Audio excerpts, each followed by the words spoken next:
नमस्कार मित्रों, मैं इंदर कुक्कड़ और आप देख रहे हैं MW न्यूज़ मुखर वक्ता। जैसा कि आप जानते हैं कि हम आपको अनेक गौशालाओं के अनेक जनप्रतिनिधियों से रूबरू करवाते हैं, ऐसी ऐसी शख्सियत से रूबरू करवाते हैं जिन्होंने अपने जीवन के अंदर समाज को एक अलग दिशा में ले जाने का प्रयास किया हो और वो कहीं ना कहीं सफल भी हुए हों। उसी खास मुलाकात की कड़ी में आज मैं पहुंचा हूं बीकानेर ज़िले की जय महावीर गौशाला समिति मेघासर के अंदर। उसी कड़ी में मैं बैठा हूं आज प्रवीण कुमार जी वैद के पास में, जो कि इस गौशाला का संचालन करने में केवल ये ही नहीं, इनका पूरा परिवार गौशाला का संचालन करने में अपना भरपूर योगदान दे रहे हैं। लगभग 25 साल से गौशाला चल रही है और बहुत ही शानदार तरीके से चल रही है। इनसे जानेंगे कि किस तरह से गौशाला शुरू हुई और किस तरह से इसका संचालन किया जा रहा है, कैसी कैसी परेशानियों का सामना करना पड़ रहा है या बिना परेशानियों के बंसी वाले की कृपा से गौशाला संचालित हो रही है। तो सबसे पहले प्रवीण जी, आपका बहुत बहुत स्वागत है जी हमारे चैनल में। नमस्कार सर। तो प्रवीण जी, आप सबसे पहले अपने बारे में बताइए कि गौशाला किस तरह से चालू हुई, अपना परिचय देते हुए। हमारे पिताजी श्रीमान प्रकाश संजीव वैद सन 2000 में मेघासर गांव आए थे और पूरे गांव में उस टाइम 1 साल के दौरान भीषण अकाल पड़ा था। तो गांव में हम लोग बाणीय जाति के एक ही आदमियों ने, मेरे पिताजी ने और उनके भाई हैं, बड़े कज़न भाई हैं कंवरलाल जी सीपाणी, उन्होंने यहाँ पे ज़मीन ले रखी थी। तो गांव वालों ने वो भीषण अकाल देखा तो हमारे पिताजी से और अंकल से आग्रह किया कि हम लोगों के गायें भीषण के दौरान है, जो अकाल के दौरान मर रही है और अकाल से खेती नहीं हो रही है और दाना नहीं हो रहा है। तब उन्होंने गांव के आग्रह को स्वीकार किया और गांव वालों से बोला कि हम भी आपकी सहायता करते हैं और आप हमें सहयोग दें। गायों को बिठाने का, पानी पिलाने का, उठाने का और जितना हो सके आपसे चारा गांव वाले मिलकर डालें और उसके भीतर अगर गांव में अगर का चारा की कमी हो रही है तो उसकी पूर्ति हम लोग करते हैं। ऐसे करके स्टार्ट हो गई गौशाला और हम लोगों को भी गांव वालों ने बहुत सहयोग दिया। हमारे परिवार की तरह गौशाला में हर तरीके से सहयोग दिया और आकर गायों को चेक करना, चारा डालना, पानी पिलाना। और हम लोग, मेरे पिताजी और उनके जो हम लोगों के अंकल हैं, वो गांव से इस तरीके से जुड़ गए जैसे एक ही परिवार के सारे सदस्य हों। और ऐसे चलते चलते ये जुड़ाव बढ़ता गया और उस दिन से गांव की जैसे ही गौशाला बनी उस दिन से लेके आज तक गांव की उन्नति हो रही है। और उस टाइम सन 2000 में एक भी ट्यूबवेल नहीं था गांव के भीतर और अब हम लोगों के गांव में 300 ट्यूबवेल है और सारे परिवार संपन्न हैं।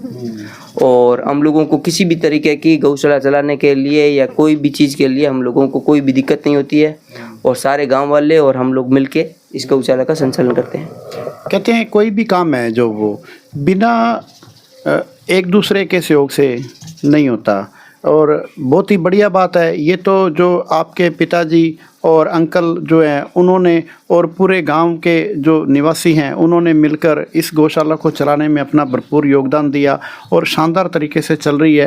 तो मतलब कि लगभग 20 साल पहले 2001 में इस गौशाला का निर्माण हुआ और हमारे अंकल और पापा ने मिलके ये ज़मीन गौशाला को सहयोग के लिए दी और उसके बाद में ये गौशाला चलती गई, ये कारवां बढ़ता गया।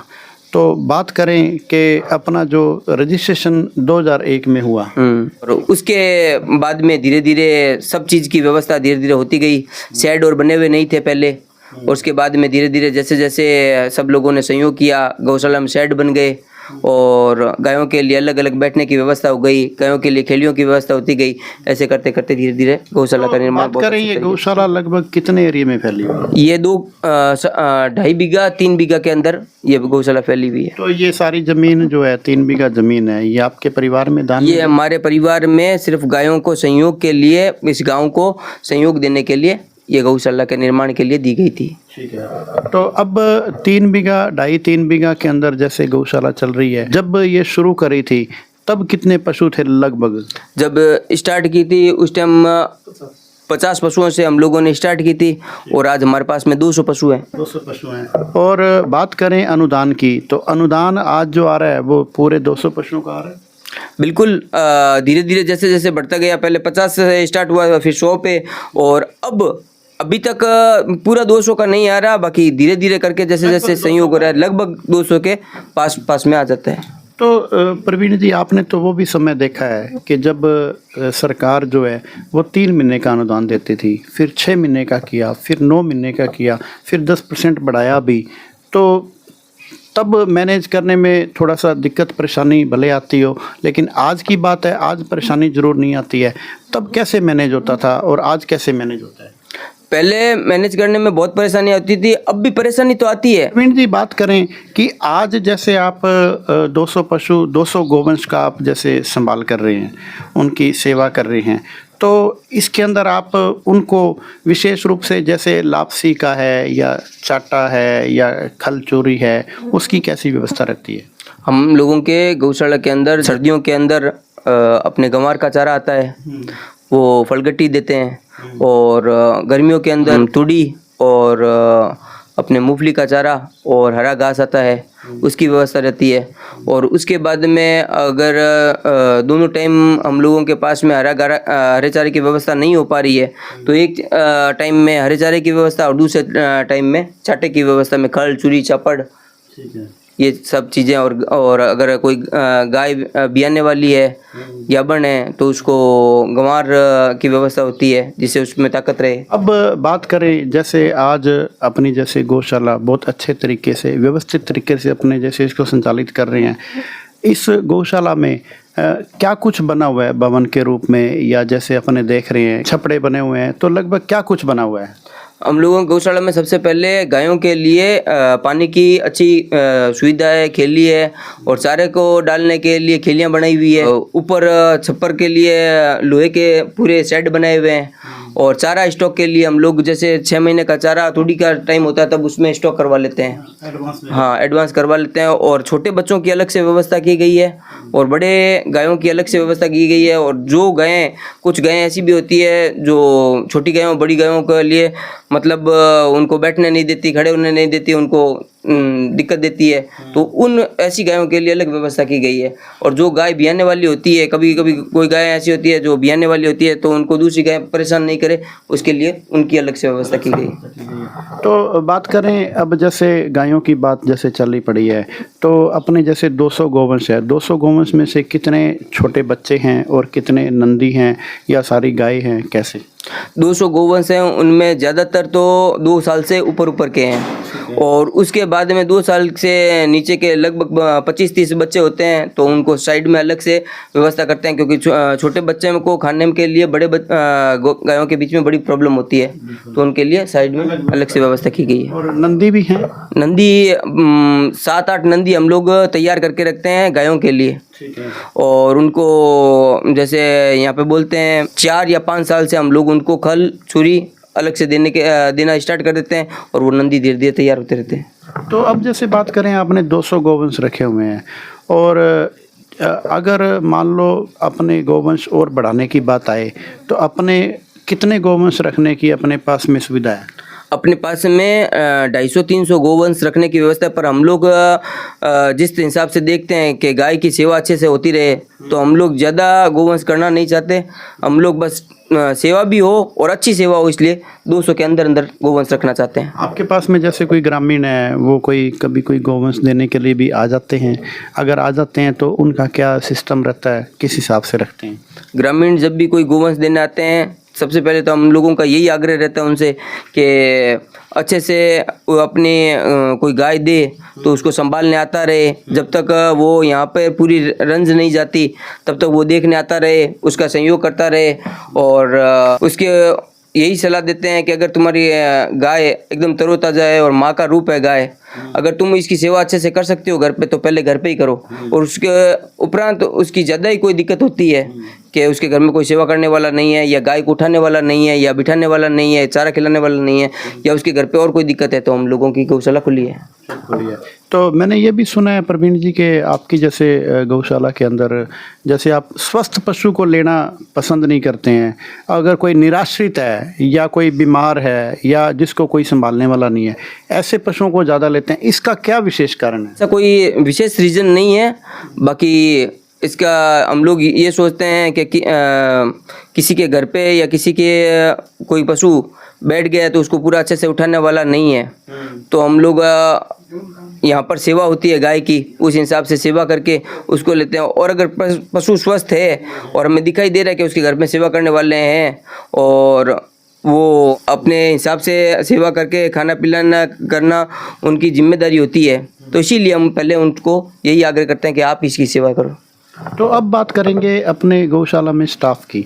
तो आज की तारीख में आपने जैसे 200 गोवंश है, तो उनको संभालने के लिए लगभग कितना स्टाफ रखा हुआ है और किस हिसाब से रखा है? 200 गोवंश हैं, हम लोगों ने 3-4 स्टाफ रख रखे हैं, जिसमें कई तो सुबह से लेकर शाम तक यहीं रहते हैं और एक स्टाफ 2 स्टाफ ऐसे भी होते हैं जो आते जाते रहते हैं। कुल मिला के 4-5 स्टाफ हो जाते हैं। स्टाफ है। तो ये तो बात रही स्टाफ की। अब बात करेंगे कि जैसे गायों की सेवा करने के लिए जो आपने स्टाफ रखा हुआ है, उनको तो आप वेतन देते हो महीने का, उसके अलावा ग्रामीणों का आना जाना गौशाला में सेवा करने के लिए, हाथ से सेवा करने वाली बात है, तो वो कितने के लोगों का आना जाना रहता है लगभग? ग्रामीणों को प्राय सब लोगों का आना जाना रहता है, क्योंकि ये ब्राह्मणों का गांव है और यहाँ पे सब लोगों के सहयोग से ये गौशाला चल रही है। और हम लोगों ने सबसे पहले ही जब गौशाला स्टार्ट की थी तभी उनसे यही आग्रह किया था कि आपके कहने पे ये गौशाला निर्माण किया जा रहा है और हमारी सोच यही है कि स्टार्ट से लेके अंत तक आपकी पीढ़ियां दर पीढ़ियां हम लोगों से जुड़ी रही। तो कितने के लोग हैं जो गांव के ग्रामीण हैं जो गौशाला में सेवा देने के लिए आ जाते हैं रोज के रोज? 5, 10, 15 लगभग? पूरे गांव में से हर प्रत्येक घर का एक आदमी तो गौशाला से जुड़ा हुआ है। वो प्रतिदिन उनमें से कोई भी आए, एक आदमी, जैसे गौशाला को यहाँ पे भगवान का मंदिर का दर्जा देते हैं सब लोग, वो यही सोचते हैं कि अगर हम एक बार गौशाला के चक्कर भी लगा के आ जाएंगे ना, तो भी इसमें हम लोगों का बहुत धर्म होगा और उनका पुण्य का काम हुआ है उनके लिए। तो प्रवीण जी बात करें अपनी जैसे गौशाला के अंदर, जैसे कई गौशालाओं के अंदर मैंने देखा है कि साल के साल या कोई साल में 2 बार 3 बार या कोई अमावस के दिन कोई धार्मिक आयोजन किया जाता है। अपनी गौशाला के अंदर भी कभी कैसे ऐसा आयोजन किया जाता है? हमारी गौशाला के अंदर अमावस के दिन धार्मिक आयोजन तो होता ही है, साथ में हम लोगों के गांव का ये संयोग और है साथ में कि कभी भी किसी के घर में कोई भी अगर खुशी वाली बात हुई है तो सबसे पहले वो गौशाला के अंदर आकर गायों को उसकी मिठाई खिलाएंगे, गायों को हरा चारा खिलाएंगे। उसके बाद में गांव वालों ने मिलकर यहाँ पर एक पक्षियों के लिए, उड़ने वाले पक्षियों के लिए भी 250 मकान बनाए हैं। और ये हम लोगों की गौशाला की बहुत बढ़िया बात है कि यहाँ पर सुबह सुबह कई गांव वाले अपने घरों से चुग्गा, अपने बाजरी हुई, गेहूँ हुआ और ये सारी चीज़ें यहाँ पे लाके और कबूतरों के लिए यहाँ पे डेली के 1000 से 2000 कबूतर यहाँ पे आते हैं चुग्गा खाने के लिए। क्या बात है। तो अब बात करेंगे यूथ की। यूथ की बात करना इसलिए अनिवार्य है क्योंकि यूथ जो है वो देश का भविष्य है, लेकिन फिर भी कहीं ना कहीं आज का जो यूथ है वो कोई असामाजिक तत्वों से जुड़ रहा है या नशे की प्रवृत्ति में पड़ रहा है। बात करें अपने क्षेत्र के यूथ की तो वो किस तरह है, उनमें इस तरह का प्रभाव देखने को मिलता है या बचे हुए हैं? हमारा गांव है जो ब्राह्मणों का गांव होने के कारण यहाँ के बच्चों में संस्कार बहुत अच्छे हैं और शुरू से ही यहाँ पे हर बच्चे को गौ माता, गौशाला, गौ मंदिर ये बातें सिखाई जाती है। हमारे यहाँ पे माता चामुंडा माता का मंदिर भी है जो अभी 1-1.5 साल पहले निर्माण हुआ है। सारे लोग सुबह सुबह जाके उनके दर्शन करते हैं, फिर गौशाला आते हैं। उसके बाद में उनके संस्कार ऐसे होने के कारण यहाँ के जो भी युवा हैं वो सारे बहुत ही अच्छे तरीके से काम कर रहे हैं और अपने घर संभाल रहे हैं। क्या बात है। कहते हैं संस्कार बहुत इम्पोर्टेंट होते हैं।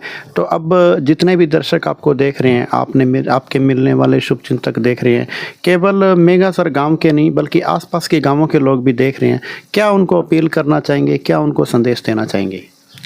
मेरी अपील उनसे यही है कि सुबह जब भी उठें अपने माँ बाप के पाँव के स्पर्श करके उसके बाद में घर पे नहा धो के एक बार गौशाला, भले कुछ भी ना करें, एक बार गौशाला के दरवाज़ा खोल के उसके अंदर पाँव रख के और उनके दर्शन करके वापस निकल जाएं और उनका उस दिन का दिन देख लेना, जो आज का दिन चल रहा है उससे बहुत ही ज़्यादा, बहुत ही गुना तरक्की वाला होगा। ठीक है जी, बहुत ही अच्छा लगा आपसे मिलके प्रवीण जी। छोटी सी उम्र के अंदर जैसे बचपन से ही आप सेवा करने लगे हो, बहुत ही शानदार बात है। तो ये हैं जय महावीर गौशाला सेवा समिति मेघासर के अध्यक्ष प्रतिनिधि हैं प्रवीण जी वैद्य, जिन्होंने विशेष रूप से प्रत्येक ग्रामीण को निवेदन किया है कि गौशाला में सेवा करें तो बहुत बढ़िया बात है, लेकिन प्रत्येक दिन प्रत्येक व्यक्ति को रोज़ एक बार आना चाहिए। सुबह की दिन की जो शुरुआत है वो गौशाला से करेंगे तो आपके जीवन में तरक्की और खुशहाली होगी।